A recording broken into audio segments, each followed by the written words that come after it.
எவ்வளவு நுட்பமாக இருக்கிறார் பாருங்கள். பெரியார் அம்பேத்கரை போல பல்கலைக்கழகங்களில் சென்று படித்தவர் அல்ல. அரசமைப்பு சட்டத்தில் ஒவ்வொரு ஆர்டிக்கிள், ஒவ்வொரு உறுப்பும் என்ன சொல்லுகிறது என்பதை பார்க்கிற போது அந்த அரசமைப்பு சட்டம் ஒவ்வொரு மதத்திற்கும் சுதந்திரம் தருகிறது. மனுஸ்மிருதியால் உருவாக்கப்பட்ட இந்தியாதான் நாம் இருக்கிற இந்தியா. அதை தகர்ப்பதற்காக புரட்சியாளர் அம்பேத்கரால் உருவாக்கப்பட்டதுதான் அரசமைப்பு சட்டம். அதை ரீப்ளேஸ் பண்ண சட்டத்தை நேரடியாக தூக்கி எறிய முடியவில்லை. புரட்சியாளர் அம்பேத்கர் அவர்களை நேரடியாக விமர்சிக்க முடியவில்லை. புரட்சியாளர் அம்பேத்கருக்கு எதிரான அரசியலை பேச முடியவில்லை. முஸ்லிம்களும் கிறிஸ்தவர்களும் இந்த ஏழை எளிய தலித் மக்களை ஏமாற்றி மதமாற்றம் செய்கிறார்கள் என்று சொல்லுகிறார்கள். அதிலிருந்து அந்த தோழர்களுக்கு தெரியும். துண்டறிக்கைகள் எடுத்து பார்த்தா தெரியும். சாதி ஒழிப்பு, மக்கள் விடுதலை, இதுதான் நம்முடைய இந்த இயக்கத்தை நான் தொடங்கிய போது, தேர்தல் அரசியலில் ஈடுபடாத போது நான் முன்வைத்த முதல் முழக்கமே இதுதான். இங்க தமிழ் தேசியம் பேசுகிறார்கள் யாராவது சாதி ஒழிப்பை பற்றி பேசுகிறார்களா? அதை விட பெரிய அபத்தம் என்னவென்றால், பெரியாரை எதிர்த்து தமிழ் தேசியம் கட்டுகிறார்கள். மத பெருமிதம் பேசுகிற இடத்தில் நீங்கள் எச்சரிக்கையாக இருக்க வேண்டும். சாதி பெருமை பேசுகிற இடத்தில் எச்சரிக்கையாக இருக்க வேண்டும். திராவிட அரசியலை எதிர்ப்பவரிடம் எச்சரிக்கையாக இருக்க வேண்டும். அதிலும் குறிப்பாக பெரியாரை விமர்சிப்பவரிடம் எச்சரிக்கையாக இருக்க வேண்டும். அதிமுக வெறும் அரசியல் ஆதாயம் கருதி இன்றைக்கு பாரதிய ஜனதாவோடு சேர்ந்து கொண்டு நியாயப்படுத்தி பேசிக் கொண்டிருக்கிறார்கள். உள்ளபடியே எம்ஜிஆருக்கும் ஜெயலலிதாவுக்கும் அவர்கள் விசுவாசமாக இருந்திருந்தால் அவர்களால் பிஜேபியோடு சேரவே முடியாது. சமூக நீதி அரசியலை கற்று வளர்ந்த அதிமுக தொண்டர்கள் எல்லாம் பாஜகவுக்கான ஆட்களாக மாற்றிக் கொண்டிருக்கிறீர்கள். இன்றைக்கு எந்த ஒரு பக்தரும் கேட்காத நிலையிலே முருக பக்தர் மாநாடு நடத்துகிறார்கள். அவர்கள் உண்மையிலேயே முருக பக்தர்கள் அல்ல, மோடி பக்தர்கள். அது மோடி பக்தர்களின் மாநாடு, அது முருக பக்தர்களின் மாநாடு கிடையாது. முருக பக்தர் மாநாடு நாமளும் பேரும் இல்லை, நாமளும் முருக பக்தர்கள் தான். நாம பெரியார் என்ன சொன்னார்னா, அரசமைப்பு சட்டம் எல்லா மதங்களுக்கும் சுதந்திரம் தருகிறது, அவர்களின் கருத்தை நம்பிக்கையை பரப்புவதற்கு உரிமை தருகிறது. அப்படி தருவதன் மூலம் இந்து மதத்திற்கும் இந்த சுதந்திரம், அந்த உரிமை கிடைக்கிறது. எனவே அவர்கள் திரும்ப திரும்ப மூட நம்பிக்கைகளை பரப்புவதற்கு அரசமைப்பு சட்டமே இடம் கொடுக்கிறது. அந்த பிரிவை நான் கொடுத்து வரேன். எவ்வளவு நுட்பமாக இருக்கிறார் பாருங்கள். பெரியார் அம்பேத்கரை போல பல்கலைக்கழகங்களில் சென்று படித்தவர் அல்ல.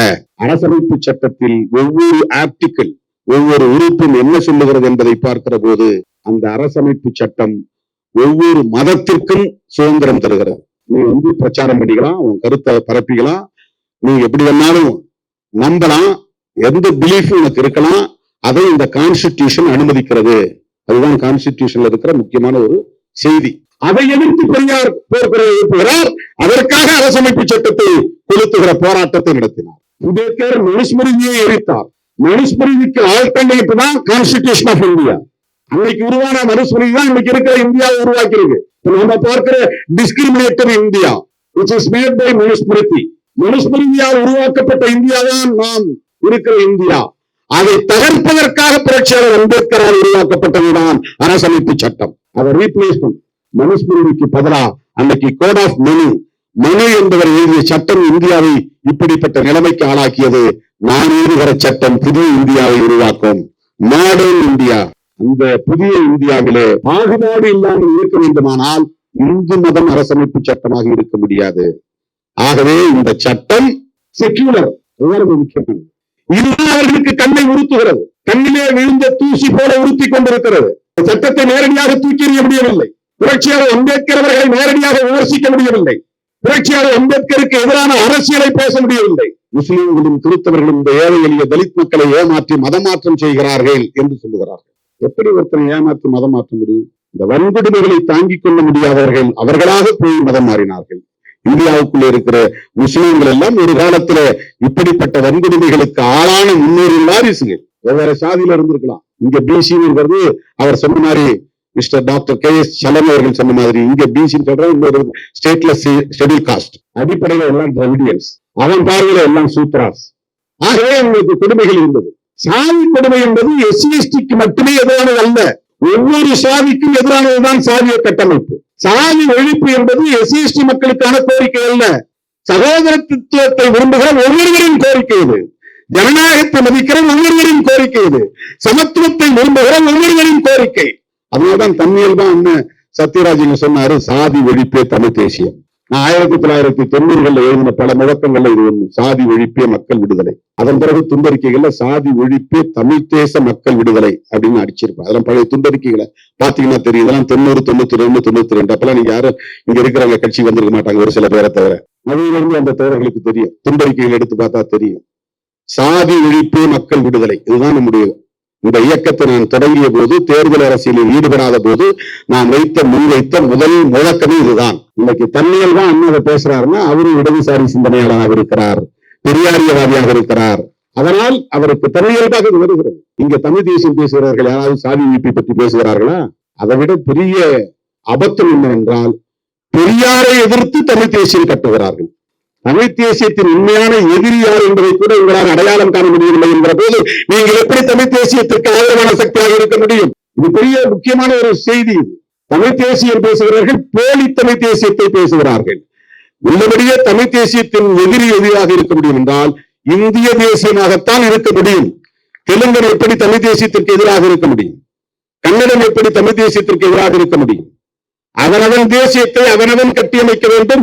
ஒவ்வொரு தேசிய இனமும் ஒருங்கிணைந்து ஐக்கிய முன்னணியை கட்டியமைக்க வேண்டும். வலிந்து இந்திய தேசியத்தை அவர்கள் உருவாக்குகிறார்கள்.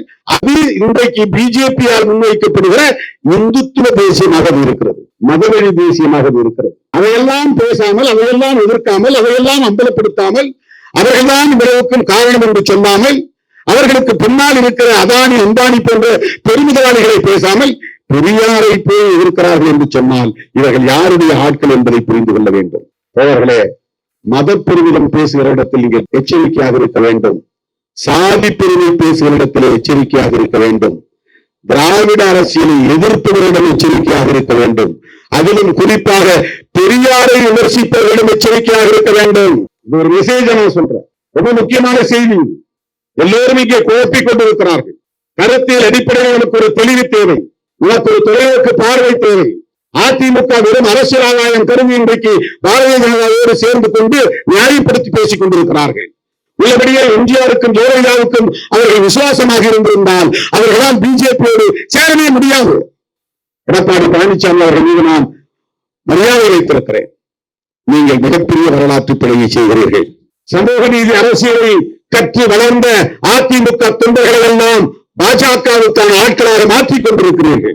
சங்க பரிவாரங்களுக்கு தொண்டு செய்யக்கூடிய தொண்டர்களாக மாற்றிக் கொண்டிருக்கிறீர்கள். அடிப்படை பிரச்சனைகளுக்காக போராடாதவர்கள் இன்றைக்கு எந்த ஒரு பக்தரும் கேட்காத நிலையிலே முருக பக்தர் மாநாடு நடத்துகிறார்கள். அவர்கள் உண்மையிலேயே முருக பக்தர்கள் அல்ல, மோடி பக்தர்கள். அது மோடி பக்தர்களின் மாநாடு, அது முருக பக்தர்களின் மாநாடு கிடையாது. முருக பக்தர் மாநாடு நாமளும் போயிடும் இல்லை, நாமளும் முருக பக்தர்கள் தான். நாம அவரை கடவுளால் நினைக்கிறோம், நம்முடைய முன்னோரா நினைக்கிறோம்ல. தமிழ் முன்னோர்களில் அவரும் ஒருவர் என்பதுதானே எனக்கு சங்க இலக்கியம் சொல்லுகிறது. குறிஞ்சி துணையின் தலைவர் தானே. அவர்கள் என்ன சதித்திட்டம் தீட்டி வருகிறார்கள் என்பது அதிமுக தலைவர்களுக்கு தெரியாதா? RSS நிகழ்ச்சியிலே போய் கலந்து கொள்ளக்கூடிய அளவுக்கு எப்படி நீங்கள் நீர்த்து போனீர்கள்? முருகபக்தர் மாநாட்டிலே போய் அமர்ந்திருக்கிற போது அண்ணாவை இழிவுபடுத்தி வீடியோ ஒளிபரப்புகிறார்களே, அதையெல்லாம் எப்படி உங்களால் வேடிக்கை பார்க்க முடிகிறது? இது எங்கே போய் முடியும்? நாங்க திமுக கூட்டணி இருக்கிறதா தான் இப்படி பேசுறீங்க சொல்றீங்க, கிடையாது. அதிமுகவின் ஒரு திராவிட இயக்கம் என்று நம்பியதால் இதை பேசுகிறோம். அதிமுக தலைவர்களும் தொண்டர்களும் பெரியார் வழி வந்தவர்கள் என்று நம்புவதால் இதை பேசுகிறோம். இல்லைன்னு அதை பேச போறதில்லை, அதை பேச வேண்டிய அவசியமும் இல்லை. இன்னைக்கு என்ன நிலைமை? முனைப்பட்டா கேட்டு போராடிய வரலாறு பாஜகவுக்கு உண்டா? எத்தனை முருக பக்தர்களுக்கு முனைப்பட்டா இல்லாமல் இருக்கிறது? கோடிக்கணக்கான பேர் முனைப்பட்டா இல்லாமல் இருக்கிறார். உலகத்தில் எந்த நாட்டிலும் முனைப்பட்டா கேட்டு மனு போடுகிற அவலம் கிடையாது, இந்தியாவை தவிர. உலகத்தில் எந்த நாட்டிலும் முன்னின் மீனவர்கள் எனக்கு முனைப்பட்டா இல்லை, நான் புறம்போக்கிலே கிடக்கிறேன், ஏரி புறம்போக்கிலே, குட்டை புறம்போக்கிலே, நத்தம் புறம்போக்கிலே கிடக்கிறேன், குடிசையிலே கிடக்கிறேன், எனக்கு வீடு முனைப்பட்டா வேண்டும் என்று மனு போடுகிற அவலம் உலகத்தில் இந்திய மண்ணில் மட்டும்தான் இருக்கிறது. அந்த மக்களுக்காக என்ன போராட்டங்களை நீங்கள் முன்னெடுத்திருக்கிறீர்கள்? முன்னுரிமை போராட்டம் நடத்தியவர்கள் விடுதலை சிறுத்தைகள். மனைப்பட்டா இல்லாத அனைவருக்கும் மனைப்பட்டா வழங்க வேண்டும் என்று கோரிக்கை வைத்து 5 கோரிக்கைகளை முன்வைத்து நாம் போராட்டம் நடத்தி இருக்கிறோம். ஃபீல்டுக்கே வராத இன்னைக்கு உட்கார்ந்து எங்கே ஒரு மூலையில பேஸ்புக்ல எழுதிட்டு இருக்கிறான். அவனுக்கு ஃபீல்டு எக்ஸ்பீரியன்ஸ் என்னன்னே தெரியாது. 1 கிலோமீட்டர் தூரம் அவன் பயணித்தாதான் தெரியும் இந்த சாதி இறுக்கம் நிறைந்த சமூக கட்டமைப்பிலே பாயிண்ட் டு பாயிண்ட் டிராவல் பண்றது எவ்வளவு பெரிய ஸ்ட்ரகிள்ங்கிறது அவனுக்கு தெரியாது. ஒரு கொடியேற்றுவது என்பது எவ்வளவு பெரிய யுத்தம் என்பது களத்தில் இருக்கிற நமக்குத்தான் தெரியும். இந்த மக்களுக்கான பிரச்சனைகளை வெளிச்சம் போட்டு அம்பலப்படுத்தியது இந்த இயக்கம். அதெல்லாம் யாரும் புரிந்து கொள்ள முடியாது. சோசியல் மீடியாவில கண்டவெல்லாம் கண்டதை எழுதுறான். நான் அவர்களுக்காக பேசவில்லை. என்னை பின்பற்றக்கூடிய உங்களுக்கு ஒவ்வொரு தளத்திலும் ஒவ்வொரு களத்திலும் கொள்கை அடிப்படையிலான புரிதல் தேவை.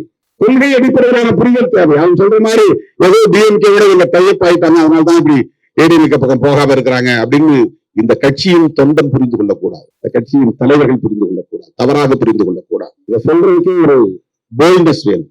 நாங்க இவங்களோட சேர மாட்டோம், இவங்களோட சேர மாட்டோம், இவங்களோட நாங்க டிராவல் பண்ணுவோம், தொடர்ந்து டிராவல் பண்ணுவோம் அப்படிங்கிறது அதுக்கு ஒரு கட்ஸ் வேணும். வேற யாருங்க சொல்லுங்க பார்ப்போம்.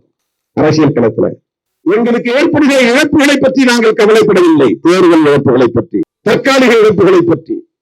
கருத்தியல் ரீதியாக இந்த மண்ணை பண்படுத்திய தலைவர்கள், பெரியார் உள்ளிட்ட தலைவர்கள் இன்றைக்கு விமர்சிக்கப்படுவதை, அவர்களுக்கு எதிரான அரசியல் பேசப்படுவதை அதிமுக போன்ற கட்சிகள் எப்படி வேடிக்கை பார்க்கிறது. இன்றைக்கும் தோழமையோடு தான் இதை நான் சுட்டி காட்டுகிறேன்.